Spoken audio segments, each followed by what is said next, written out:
Hello again and welcome back to Illegally Cited. This is Jesse here and I am back for another VR accessibility video. I should have done this video a while ago because I've been sharing it off and on with the XR Access team over the past few months, and I shared it in chat today in the 2021 XR Access Symposium. So I thought, I need to do a video for this, and this needs to go in the XR accessibility playlist because, again, a lot of people, a lot of developers are looking for real world examples of augmented or virtual reality and when it works, when it doesn't, what works, what doesn't, actually seeing people trying to use it and what barriers they might be facing.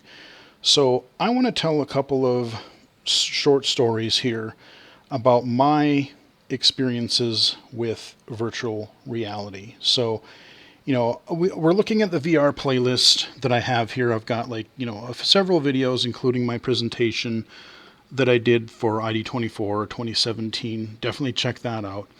All of that still applies absolutely today.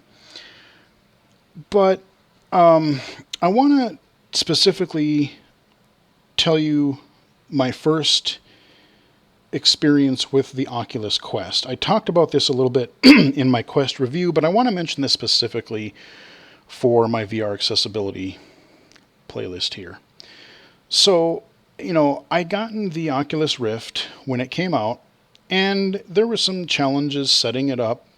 They wanted you to be in the middle of your play space and calibrate the sensors and, calibrate your floor, calibrate where your headset is, your height, and all that kind of stuff. And I really had to sort of wing it because I couldn't see, if I was standing in the middle of my play area, I couldn't see the screen on my computer well enough to be able to read its instructions, let alone look at the visual diagram and go, oh, yep, okay, this is facing the right way, or this is what it should, this is the value that it should be. So I kind of had to just wing it and try it a few times and sort of kind of get the procedure and then just wing it and do the best I could. And I made it work.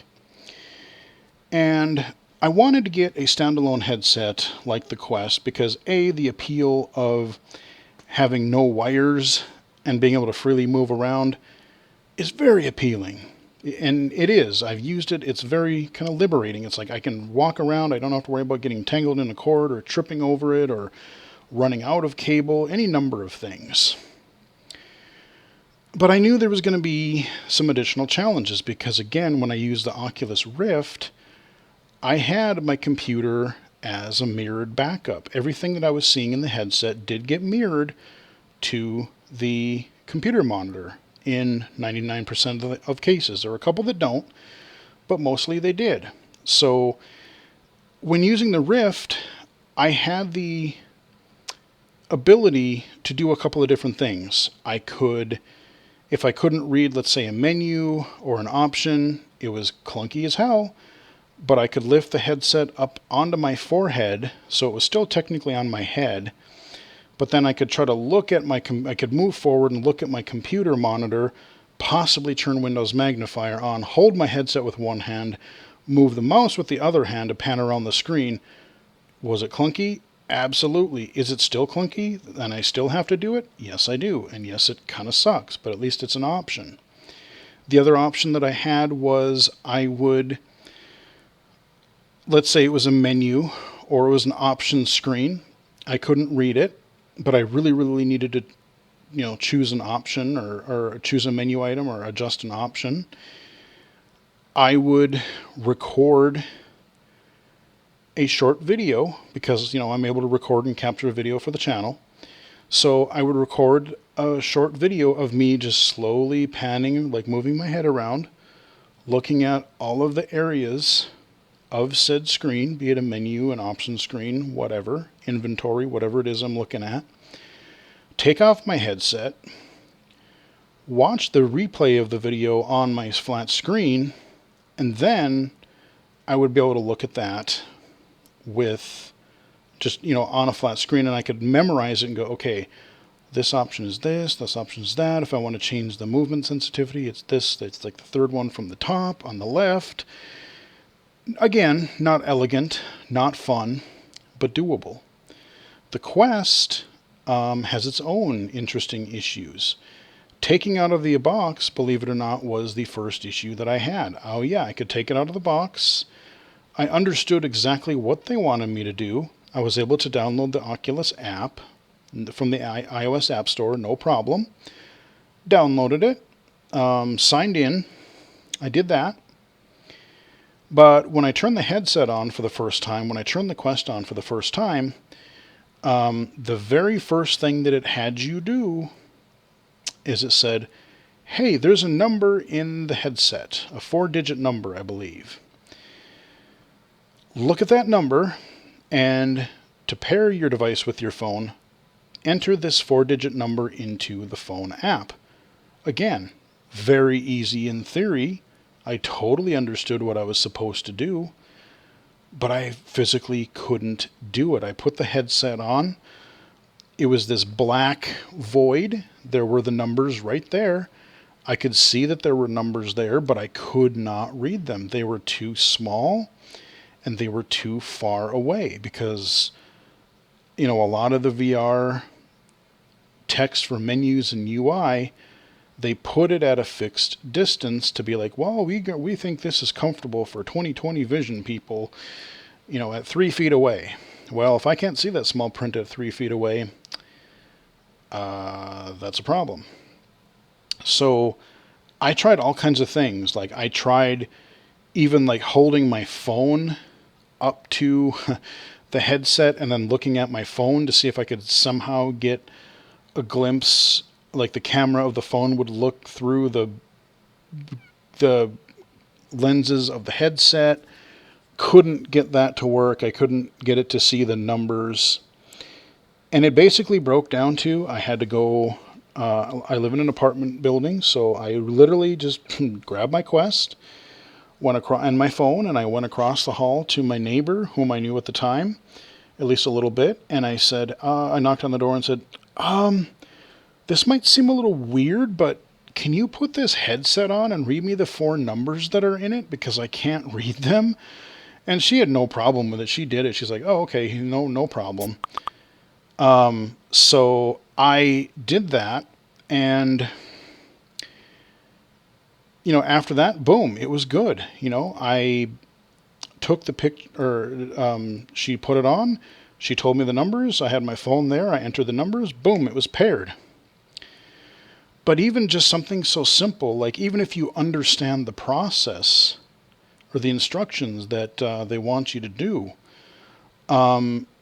using the VR headset was an immediate problem out of the box. And then once you're up and running, the other problem that I have in both the Rift and the Quest, both headsets, is that the VR dashboard environment, the virtual environment that you have, Oculus Home or whatever you want to call it, you can kind of get closer to a degree, but then not very far, because then eventually it just kind of pushes you away again, or pushes the user interface away.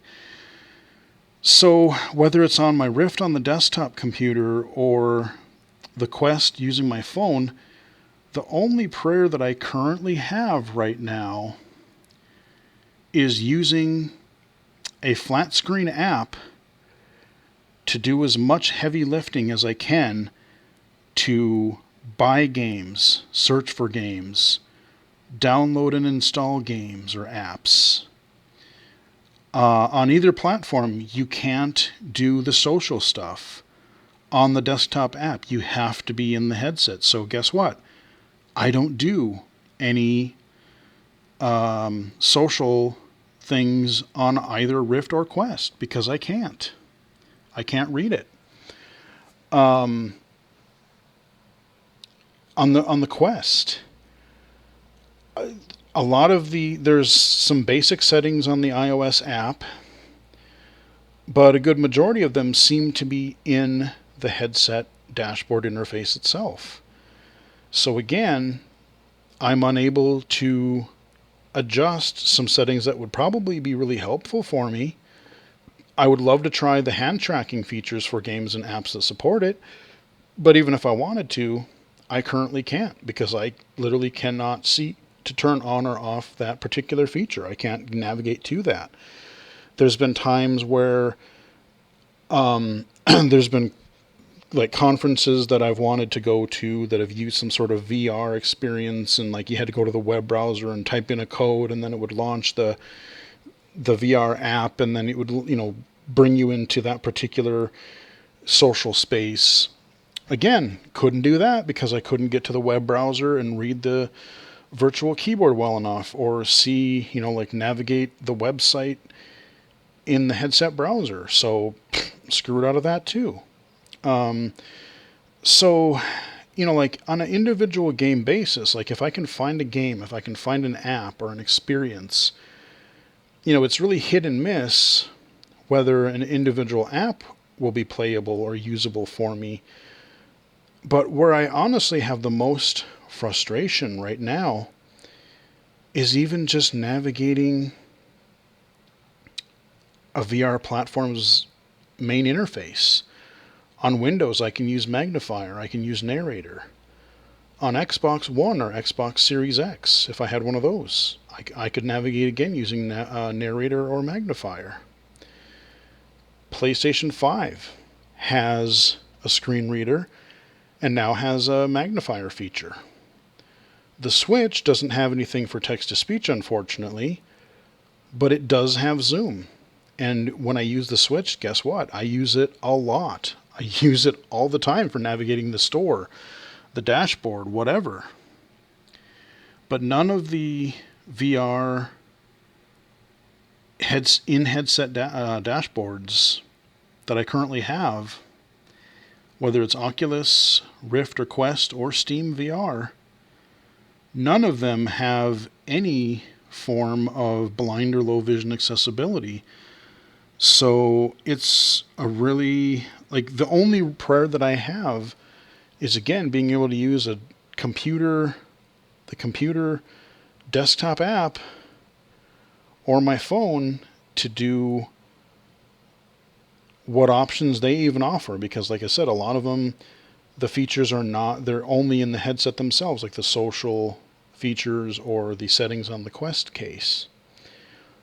All of those are in the headset itself, and they're not on the phone. So there's a lot that I still, on a basic level, that I cannot do. And that's where I have, in mid-2021, this is where I still have a lot of frustration. So as much as I've been a VR enthusiast, as much as I still advocate for VR accessibility, I just haven't really been super motivated to play with it much in the past several months, because VR accessibility just hasn't really been moving forward. And on the Quest, again, when I first got the Quest, the nice thing is the iOS app, there were a couple issues with it here and there, but I did a video on it early on, and it was pretty voiceover accessible. It wasn't too bad. So there was, even though I couldn't do the social, even though there were settings I couldn't do, I could use the store and I could browse and I could buy and download things pretty well.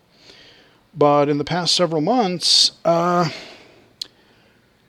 so much. Let's see, I just want to look here. This bottom video. Let's see, iOS Oculus app accessibility. Yes, the iOS accessibility update. Largely inaccessible. So I should have another video early on, and I might have to put it in this playlist. It might only even be on the iOS, an iOS app. I may have to actually add it to this playlist already so you guys can see it there in one place too. But the app actually has regressed in accessibility. Like, the store is, in many screens, a lot harder to use.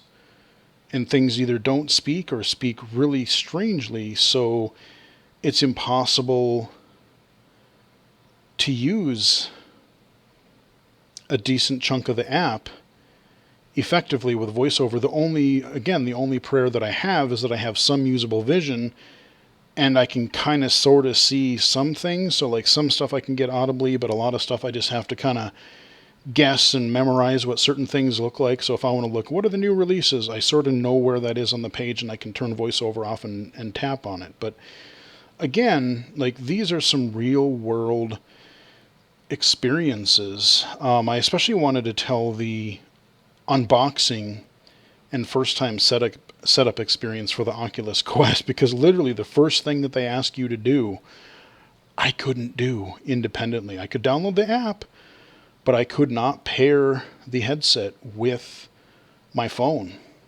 So that's really what I wanted to cover in this particular video. I know it's really sort of a downer. I know it's not, like I said, it's kind of a downer, but you know, it is what it is. Like I want to give, as much as I love VR, as much as I love my Rift, as much as I love my Quest, because there have been some awesome experiences. I am currently rather frustrated. So anyway, I hope you guys found this video helpful. If you just found my channel through XR Access or through this VR accessibility playlist, and if you are a developer, if you are somebody at Oculus, I would love to chat with you. Please feel free to reach out. I have actually contacted Oculus a few different times on various aspects of accessibility, but have had minimal luck so far. So again, if you are a developer, if you have any questions on blind or low vision accessibility, please feel free to reach out. You know, I do, you know, I do, outside of my day job, I do work as an advocate and a consultant on technology, game, and XR, so accessibility. So, you know, please feel free to ask any questions, reach out. I'll try to do what I can to help out. And, you know, I would love to work with Oculus in the future on their Quest or Rift, especially on their dashboards and such.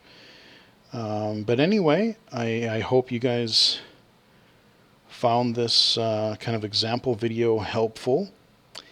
Follow me on Twitter at BGFH79, twitch.tv/illegally-cited, illegally-cited.com, and on YouTube right here at youtube.com/illegally-cited. So until next time, I will chat with everybody again later.